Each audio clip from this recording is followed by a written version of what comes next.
You forget those things.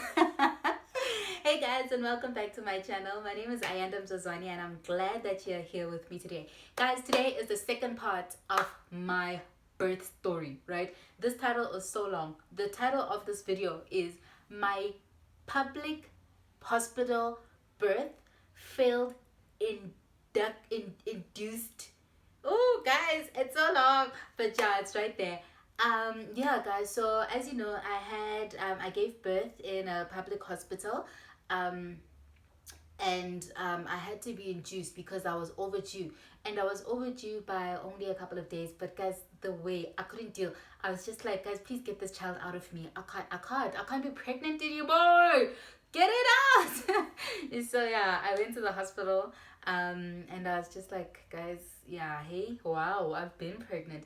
I remember I was my expected date of delivery was the 23rd of October, and it was already the 25th of October. So I was like, guys, let's do this now. So cool. They let me into the hospital, and well, they admitted me. And guys, I don't want to lie, I had so much fun there. It felt like camp, right? I was so scared because of the stories I'd heard about public hospitals. I thought to myself, look, I you know it's just gonna be rough. People are gonna be rude, nurses are gonna be rude.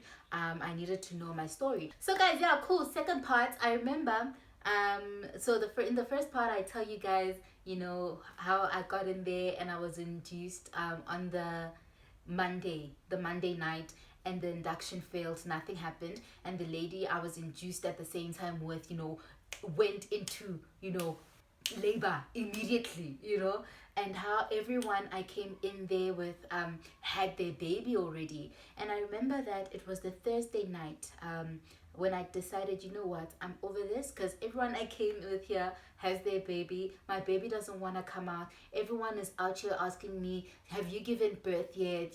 So I remember on the Thursday night, I just decided, you know what, I'm not taking calls anymore.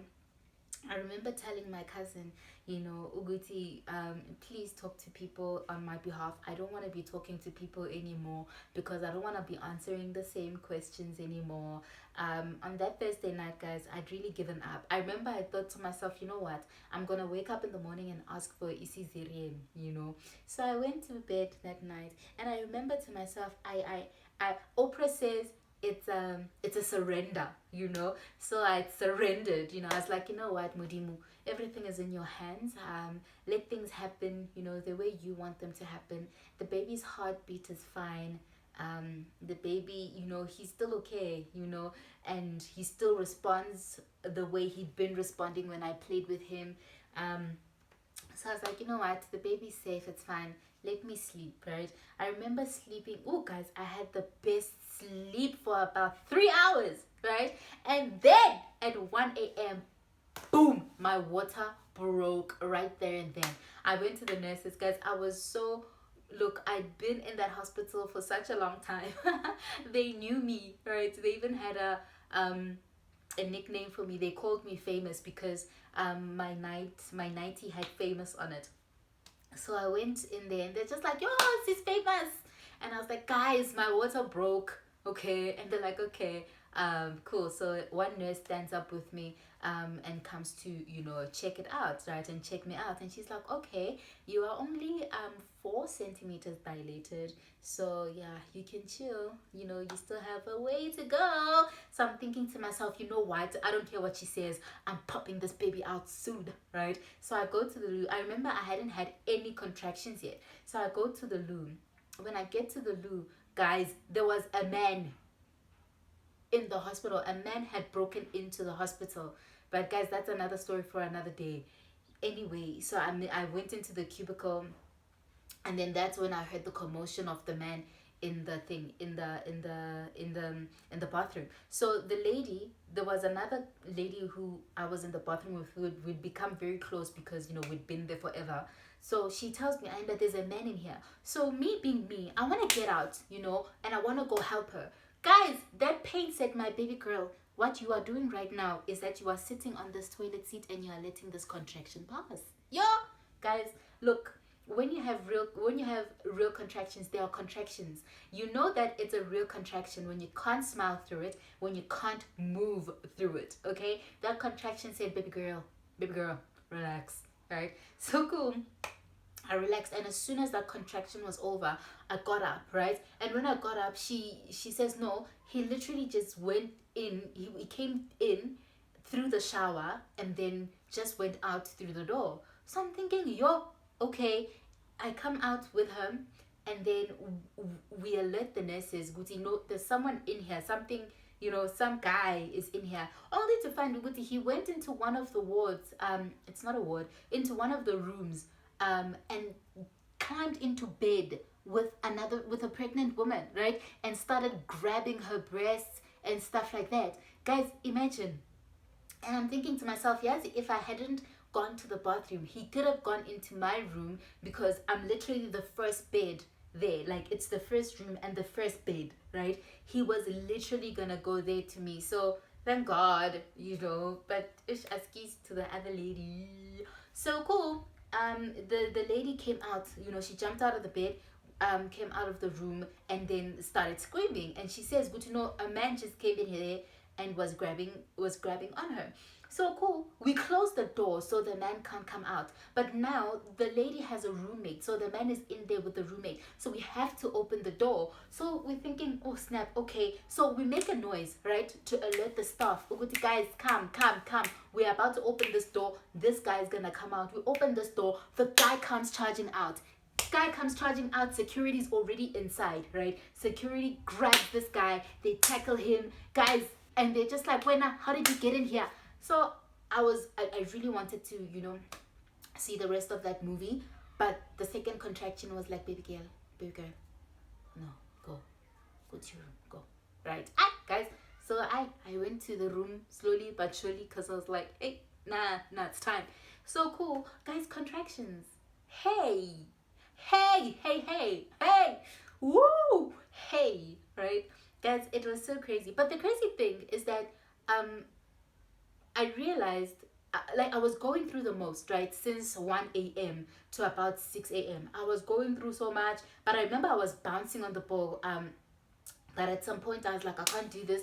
I went on the bed and I was like, I can't do this bed thing. I threw all my sheets to the floor, because I was like, you know what? The floor is cold. The floor is going to calm me down, And at some point I was like, I can't do this. So I opened all the windows because I needed air, right? And then all of a sudden I was like, nope, it's too cold. Close all the windows. Guys, it is crazy. And you know what's crazy about it is that the pain is in such, or rather the discomfort is in such awkward places, my back felt like it was opening, my pelvic bone, guys, in front, it felt like at some point I could hear it go. It was crazy. Anyway, time went on. 6 a.m. I'd given up. I was like, look, this baby's coming out. Nurse, come now. I'm giving birth. That's me. I'm calling the nurses now. The nurses come in and they're like, hey, what's up? I'm like, I'm giving birth now. So she's like, okay, let me check you. And she checks me. And then when she checks me, she's like, no, Fan, you're only 7 centimeters dilated. So that means that you still have a little while to go. So yeah, what you need to do now, this is the nurse. Guys, she's like, what you need to do now is get up, start walking up and down so the baby can come down, and then you will dilate even more, and then you'll speed up the process. Guys, isn't it? I was walking from 6 a.m. to 12 a.m. walking, guys, just walking. But you know what's crazy? I'd forgotten everything I'd learned, all the breathing and stuff like that. And she reminded me, the nurse came in, and when she came in, guys, she brought so much peace with her, so much calm. And she was like, just breathe, okay? Breathe.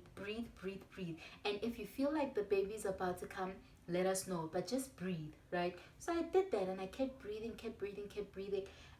At some point, guys, I think at 12, I told, there was another nurse there, and I think she's the delivery, she's the delivery nurse.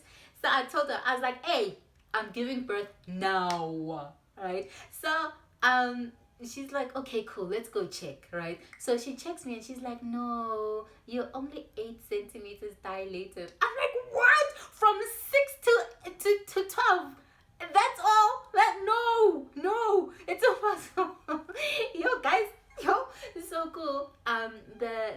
was a nurse that came through, guys. I don't know. I think this nurse was an angel. Yes, I'm telling you. If you don't believe in angels, you better start. You better start. Okay, this nurse had been taking care of me for the entire week I was there. Like, she was so nice. It's like she was just there for me, right? So cool. We go into that area. It's not the delivery room. It's some room where they have a Doppler on you, and they just you are in there with the nurse. So it's like you're under very close supervision. Oh, guys, there was such a strong contraction, guys. The strongest contraction ever. I was like, guys, this baby's coming out. And the nurse is like, okay, breathe through those contractions, because if you push the baby out too soon, you're going to hurt the baby's head, right? So I'm just like, I don't want to hurt my baby's head, but I need to get this baby out. But then when they heard that contraction, I was like, no, guys, it's happening. And then she's like, just a little longer, just a little longer. Guys, yo, brah. Yeah, she was just like, just a little longer, and another one came right after that one. And then she was like, okay, cool, let's go to the delivery room. She takes me to the delivery room. I get there, and then, guys, I didn't even waste time. I got on the bed, and she was so gentle. She shows me, this is what you need to do. Put your hands here, and tuck your chin in. So I had to put my hands behind my thighs. I had to tuck my chin in and push. So I do that, right? And I tell her, I'm like, no, brah, look, I need to do a number 2. I can't push right now, because if I push, like, there's gonna be a mess in here. And then she tells me, she's like, look, babes, this is a messy room. TMI, guys. So she's like, this is a messy room. You better do what you gotta do, girl. Right? So I was like, okay. Nah, guys, TMI. But anyway, and then I remember she realized that I really needed to pee, so she put a catheter in. And guys, pushing after that catheter was so easy. Oh. But in any case, before that, I remember she was like, look, the baby is crowning, but is not coming out properly yet. So they asked me to stand up and start walking again, right? I was like, guys, no, but I had to do it, you know what I mean? So I got up and started walking again. And then I felt the contractions come back, and then, well, they were still there, but they were getting weaker and weaker and weaker. So I think they saw Uguti, they were getting weaker. So I already had a drip on, so they changed it, and they put something else. Guys, they were like, okay, Sissy, get on the bed again, push your baby out. Guys, I don't know what was in that drip, but look, I gave them 3 pushes and the baby was out. First push, the nurse stopped me and she said, okay, let me just pull your cervix back. So I think my cervix was tight. That's why they thought the baby was not ready to come out yet. So they pushed my cervix back, right? So cool, that was the first push. They pushed the cervix back. Second push, the nurse stopped me again. It's like, this baby head big. So she did let me know. She's like, I'm gonna cut you now. And I was like, look, just get this baby out. Cut me. Third push, baby's head is out. Fourth push, the entire body was out. And then baby Mo was in the world. Weighing 3.6, the most beautiful baby I'd ever seen. He was a boy, obviously. And yeah, did he cry? No, he didn't. He just made a sound, and they beat him a bit, and he cried for like a second, and then he looked around again. He was probably just like, where am I? But yeah, and then they took him to clean him. Guys, as soon as you give birth, you are so free. It's like you were never pregnant. You are so free. You can breathe, and you become so hungry. I just wanted ipapa, guys. I wanted ipapa ne braai vlees yase brie. Yazi, I wanted ipapa ne nyama yenkomo. That's how hungry I was. But yeah, guys, that's my the second part of my birth story. Public hospital, failed induction, birth story. My baby is alive. My baby is safe. My baby is well. My baby is fat. And yeah, God is still good. Anyway, guys, until next time, remember that you're a force. And I love you. I love you. I love you. I love you. Bye.